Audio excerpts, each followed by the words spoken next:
میں محسوس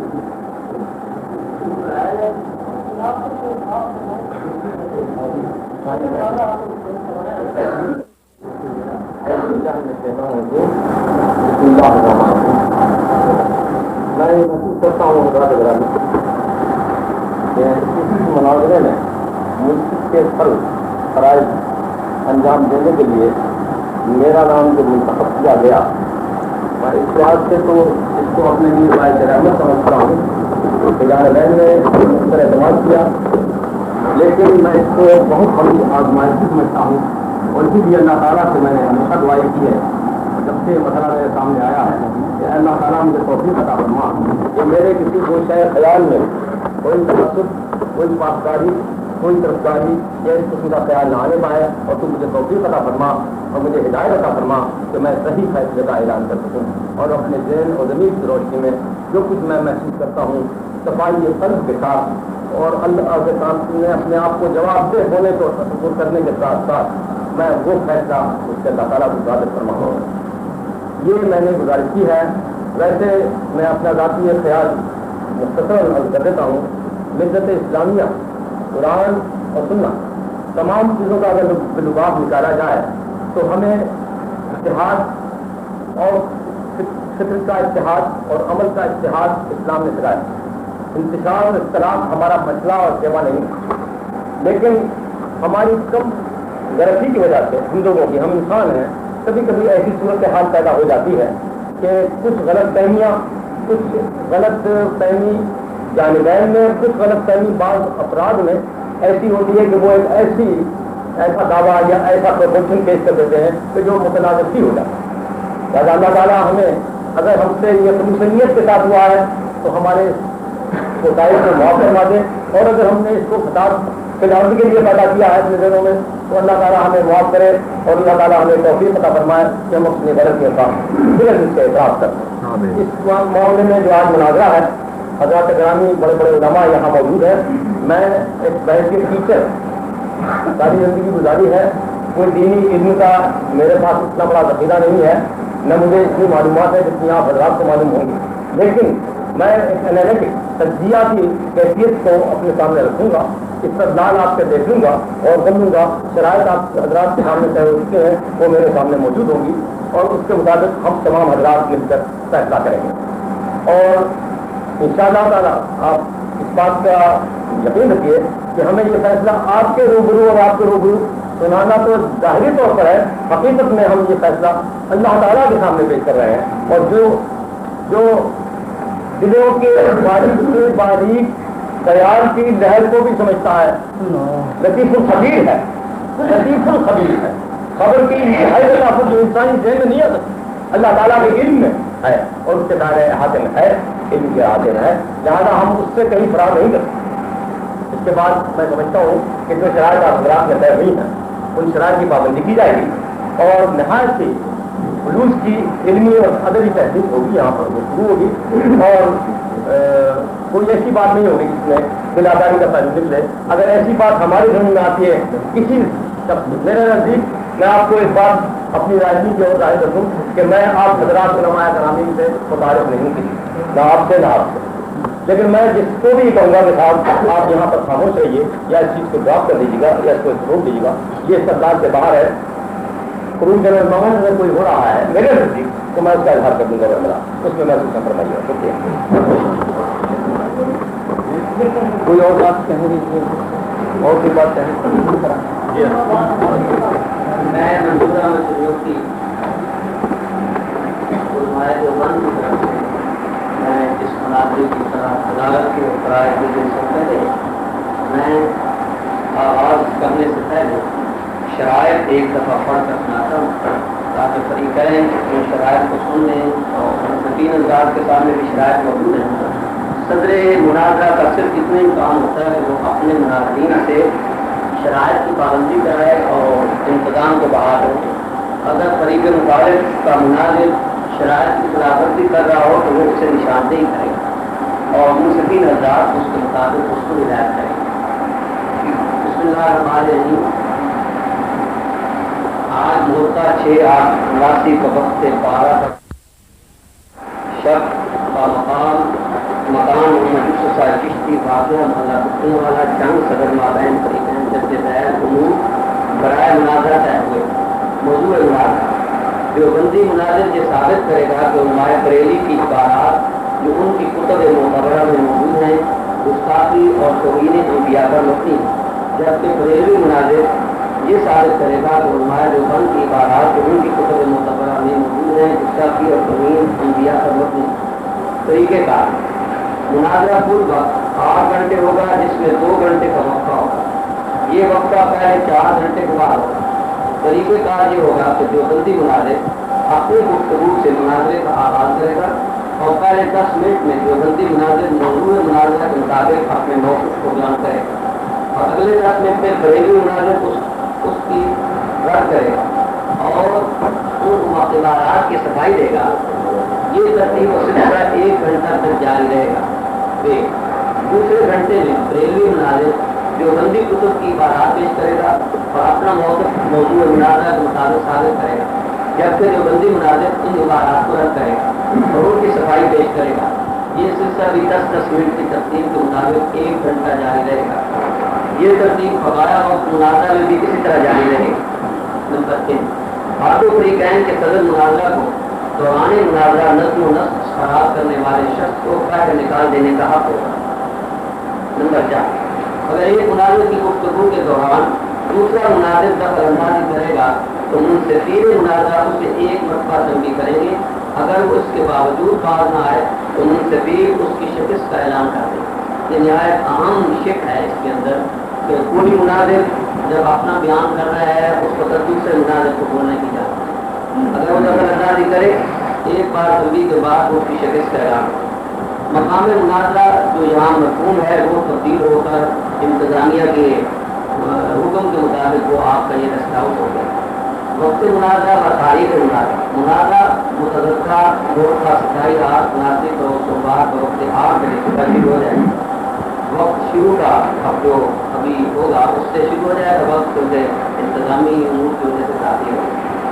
منصفین مناظرہ درجے ذیل افراد سے منصفین قرار دیے گئے کہ پہلے کچھ حضرات اور لکھتے ہیں، اس کے بعد یہ کچھ ترمیم ہو کر منصفین کی ایک فہرست اور آ گئی جو اس وقت آپ کے سامنے تشریف فرما ہے.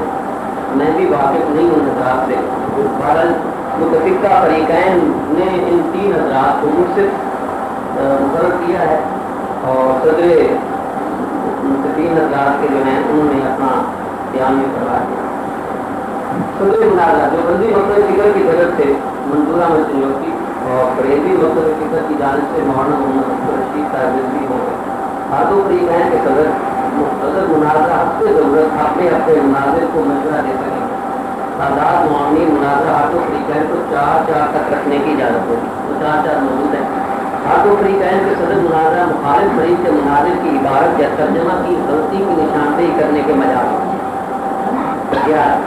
جو بندی مناظر مولانا نواز صاحب ہوں گے جبکہ بریلوی مناظر مولانا مشرف صاحب 10 نمبر. ہر 2 فریقین کے صدر مناظرہ مخالف فریق کے مناظر کی عبارات یا ترجمہ کی غلطی کی نشاندہی کرنے کے مجال ہیں. یہ پہلے آپ کی مداخلت تو مناظر نہیں کرے گا، یہ ہے صدر مناظر.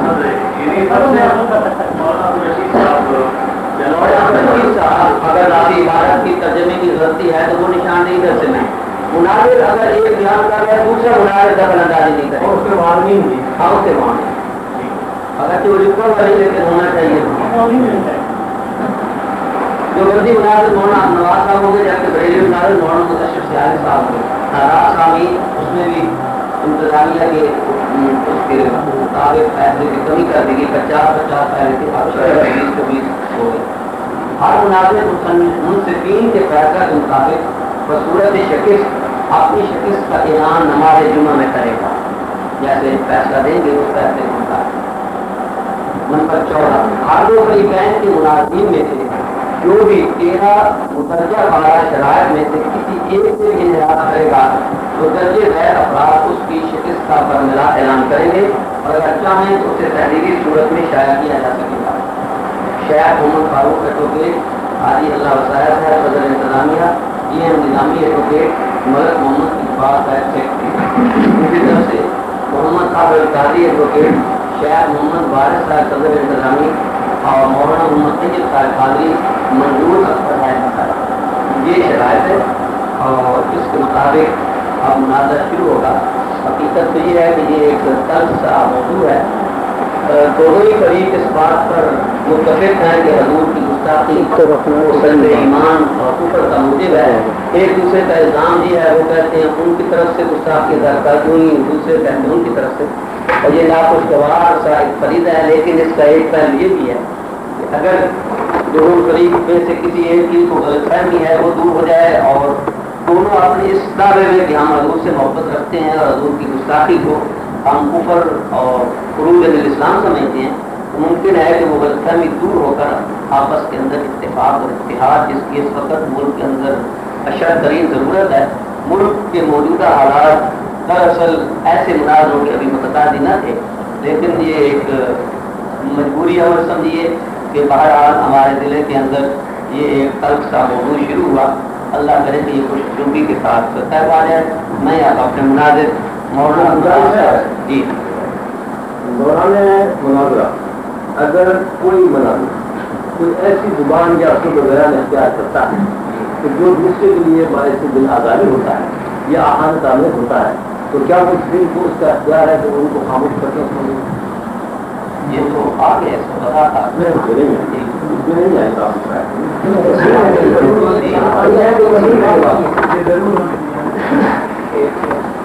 یہ تو جو صدر ہیں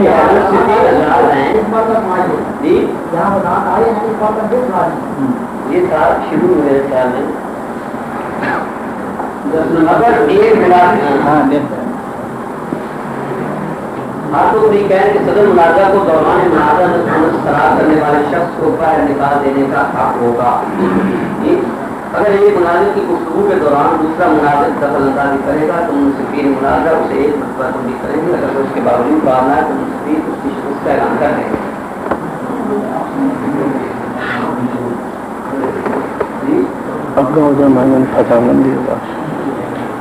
ٹھیک ہے، اس کا یہ عام شکا ہے میرے لیے، کیونکہ یہی چیز باعث سے نظام بن جاتی ہے اور حقیقی موضوع سے ہم انحراف کر کے اور ذاتی اناج یا ذاتی انا کی طرف بڑھ جاتے ہیں اور معاملہ بجائے فیصلہ ہونے کے اور وہ اس کا چلا جاتا ہے۔ اس لیے میں یہ سمجھتا ہوں کہ ہم سب کے مفاد میں یہ بات ہے کہ ہم ایسی گفتگو سے اصل امکان حضر کریں، پرہیز کریں، اور اگر کہیں اتفاق سے جوش میں یا جذبے میں گفتگو کے یا مباحث کے ایسے کلمات مجھ سے نکلتے ہیں تو منصفین کی تنبیہ کو یا ان کے اطلاع کو کم سے کم محدود رکھا جائے اور اس سے اتباع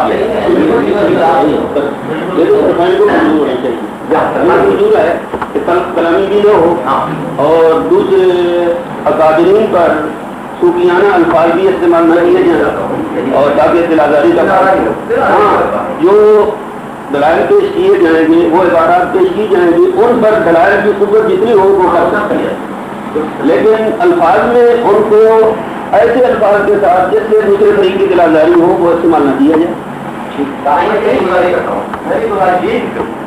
ایسے مطلب میں جو کہتا ہوں جو عالم دین ہے بہت بڑا کہ وہ ایسا تھا، اب یہاں پر واحد کا طریقہ استعمال کیا گیا واحد کا۔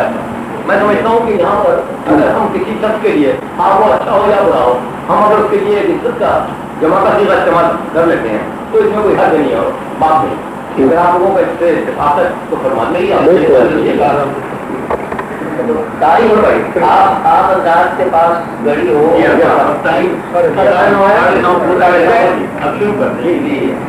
تو میں مولانا سے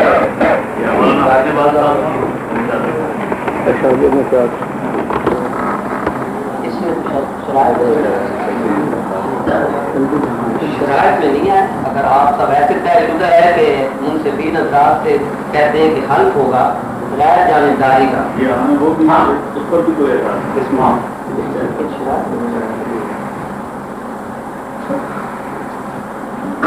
کوئی اس کی مخصوص عبارت ہے تو وہ آپ میں دے دیں، ہم نہیں، یہاں تو اس میں کوئی عبارت نہیں لکھی، اگر نہیں ہے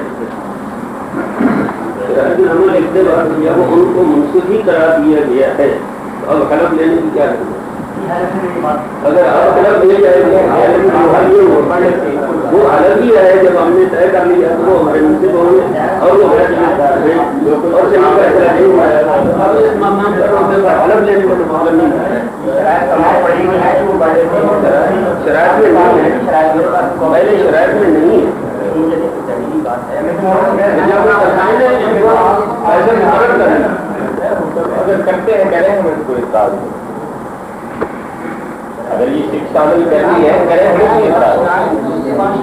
نہیں. ہم اس چیز میں نہیں ہیں, اس لیے کہ ہم نے جب ان کو منظور کر لیا ہے کہ یہ غیر جانبدار حیثیت سے یہ فیصلہ کریں گے تو اب ان پر ایک شرط عائد کرنا کہ اب حلف دو تو یہ تو اعتمادی ہوگی. کوئی ہے ہوگا تو دور کر لیں. اگر ان کو اعتماد نہیں ہوا ہمیں تو اس پہ بھی کوئی اعتراض نہیں. جب آپ نہیں میں تو ہمیں حلف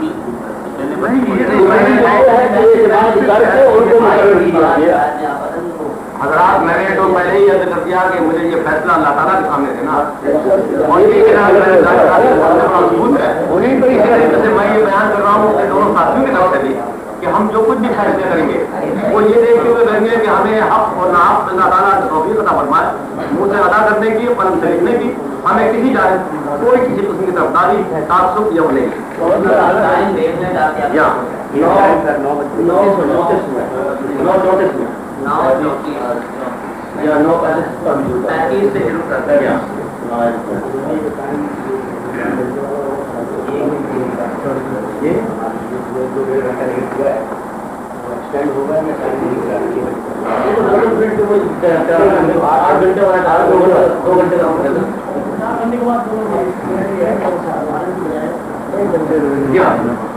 یہ تعبیر سے جو شروع ہو رہا ہے وہ اس میں آ جائے گا.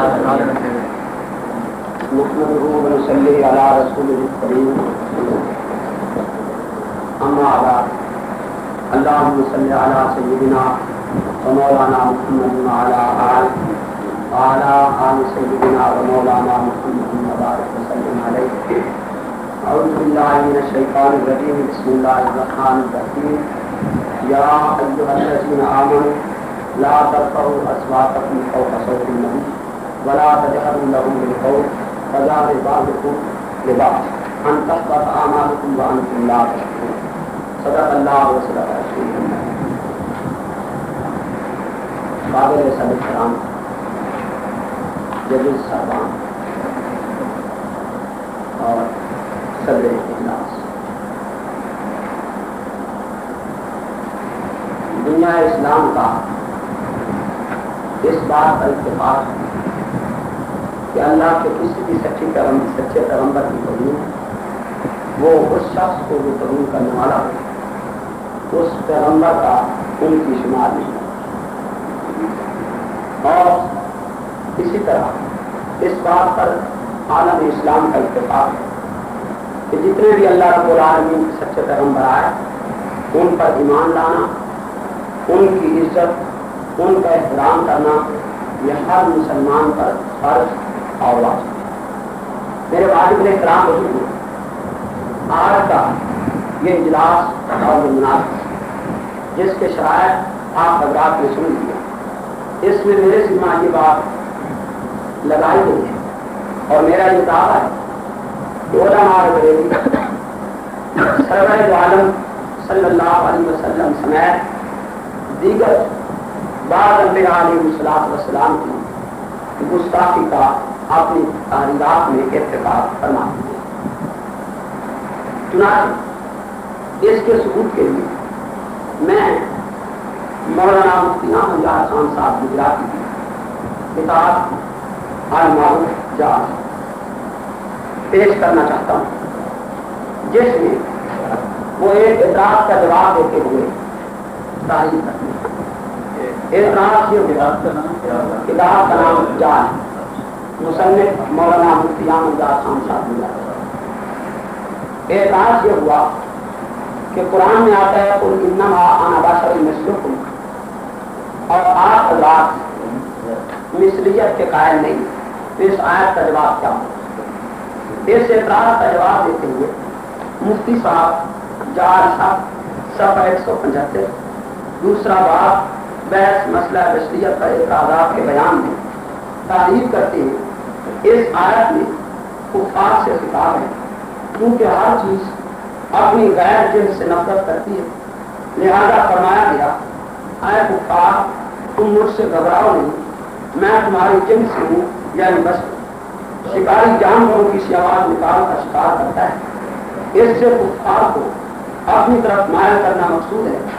اگر دیوبندی بھی کفار میں سے ہی ہیں تو ان سے بھی یہ خطاب ہو سکتا ہے۔ ہم مسلمانوں سے فرمایا گیا قابل صد احترام سامعین، میرا اس پر اعتراض یہ ہے کہ سرور عالم صلی اللہ علیہ وسلم سے زیادہ سچا آج تک کائنات میں نہیں آیا۔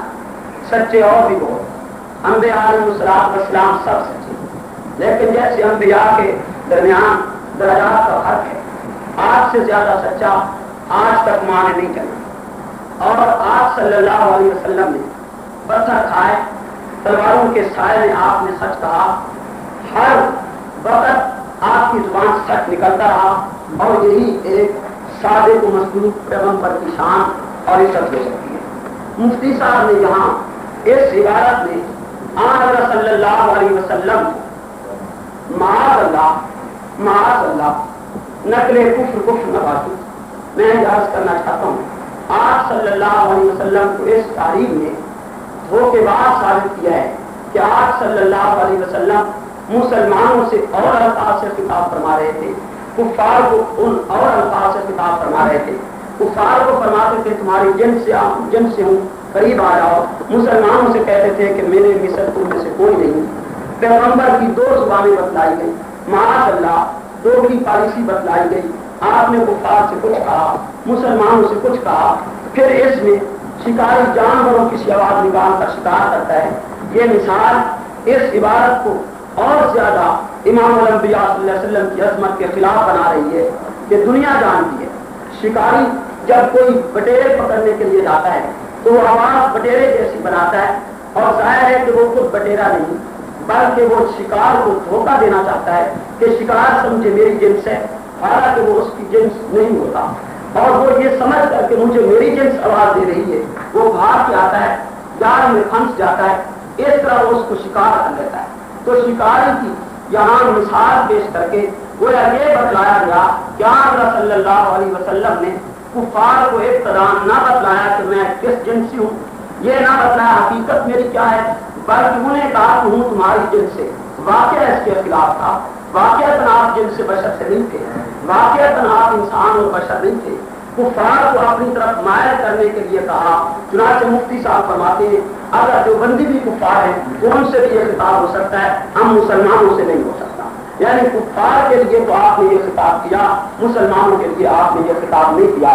میرے واجب الاحترام میرا یہ دعویٰ ہے اس عبارت میں آن صلی اللہ علیہ وسلم کو دھوکے باز اور معاذ اللہ جھوٹ بولنے والا اور معاذ اللہ کفار کو معجزات کے ساتھ، دلائل کے ساتھ، اپنے اخلاق کے ساتھ، اپنے تقدس کے ساتھ اپنی طرف مائل نہ کر سکے، بلکہ آپ کو ایک ایسا طریقہ استعمال کرنا پڑا کہ جو طریقہ ایک عام شریف انسان کی بھی تقدس کے خلاف ہے، اور پیغمبر کو درکنار، اور وہ پیغمبر جسے سرکار الانبیاء، فخر الرسول، خاتم النبیین، سلطان الرسول جیسے مقامات اور شرف حاصل ہوں، اس ذات گرامی کی طرف یہ بات منسوخ کر دی جائے کہ آپ صلی اللہ علیہ وسلم کو آپ اسلام میں لانے کے اپنی طرف مائل کرنے کے لیے فرماتے تھے میں بشر ہوں، حالانکہ ایسا نہیں تھے جیسے کہ شکاری شکار کرنے کے لیے ایسا کرتا ہے۔ میرا اس پہ یہی الزام ہے، یہ اعتراض ہے۔ اس عبارت میں فخر عالم صلی اللہ علیہ وسلم کی دوگلی پالیسی بیان کی گئی ہے، امام الانبیاء کو دھوکے باز ثابت کیا گیا ہے، آپ کو شکاری دھوکے باز سے تشبیہ دے کر آپ کے تقدس کے خلاف بات کی گئی ہے، اور یہ اس عبارت سے جو اردو عبارت ہے بڑی صراحت کے ساتھ موجود ہے۔ میں انہیں الفاظ سے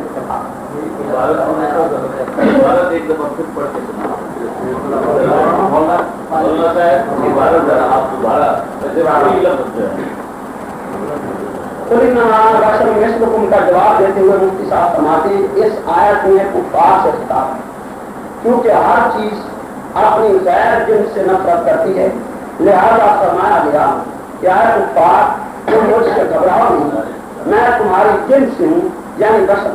شکاری جانوروں کی سی آواز نکال کر شکار کرتا ہے، ایسے کفار کو اپنی طرف مائل کرنا مقصود ہے۔ اگر جو بندی بھی کفار میں سے ہی ہیں تو ان سے بھی یہ خطاب ہو سکتا ہے۔ ہم مسلمانوں سے فرمایا گیا صدر محترم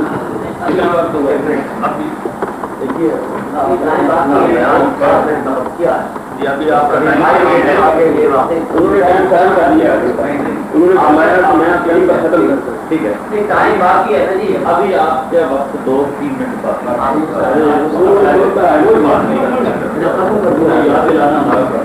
ابھی 2 منٹ آپ کو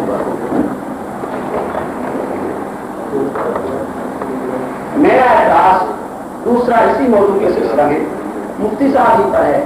وہ اپنی اسی کتاب جان حق صفحہ 91 پر ایک قرآن حکیم کی دوسری آیت کا جواب ہوتے ہوئے تعریف فرما کے آیت کے اللہ اقول لکم عندی خزائن اللہ ولا اعلم الغیب ولا اقول لکم انی ملک، اس آیت پر اعتراض ہوا کہ جناب اس میں آپ صلی اللہ علیہ وسلم فرما رہے ہیں کہ میرے پاس خزانے نہیں، اور آپ کا عقیدہ ہے کہ آپ مختار کن ہیں، تو یہ آیت آپ کے خلاف کرتی ہے۔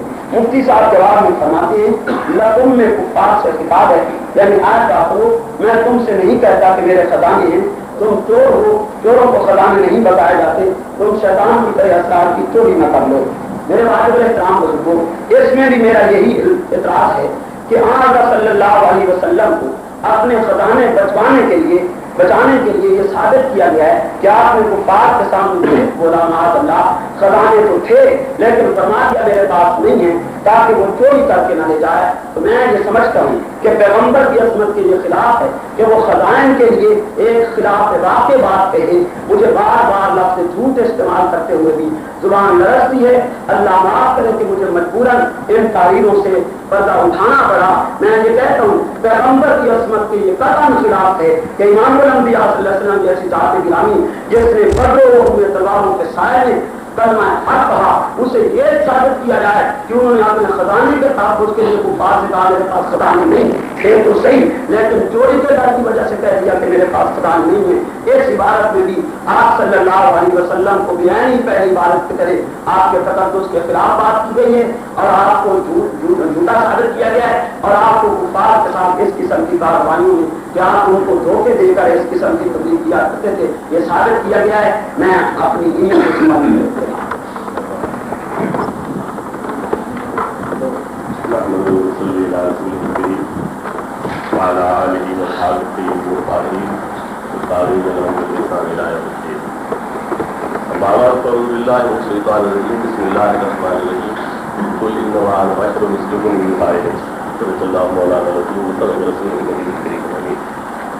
حضرات گرامی، آپ نے میرے مد مقابل فاضل مناظر کے ارشادات سنے، انہوں نے ہمارے مسلک کے ایک عالم کی کوئی عبارات کے اعتراض کروایا۔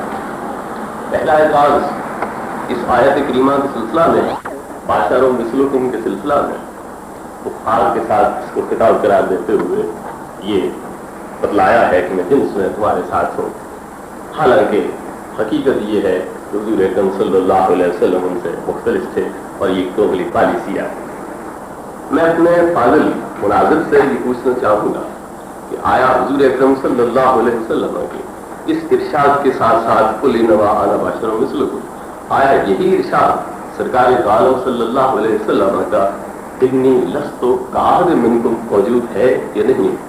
سرکار عالم صلی اللہ علیہ وسلم 100 سال کی سلسلہ میں ارشاد فرمایا جب سرکار نے مسلسل روزہ رکھنا شروع کیا اور صحابہ نے آپ کے اتباع کے شوق میں، اگر مطالبہ کریں گے تو پیش کرتے ہیں، صحابہ کرام نے ان کے اتباع کے شوق میں مسلسل روزہ رکھنا شروع کر لیا، لیکن اس کی قوت نہیں رکھتے تھے، ان کی قوتیں جواب دے گئیں تو آپ نے ارشاد فرمایا مالکم کیا ہو گیا تمہیں الکی رہنا تواصل اللہ۔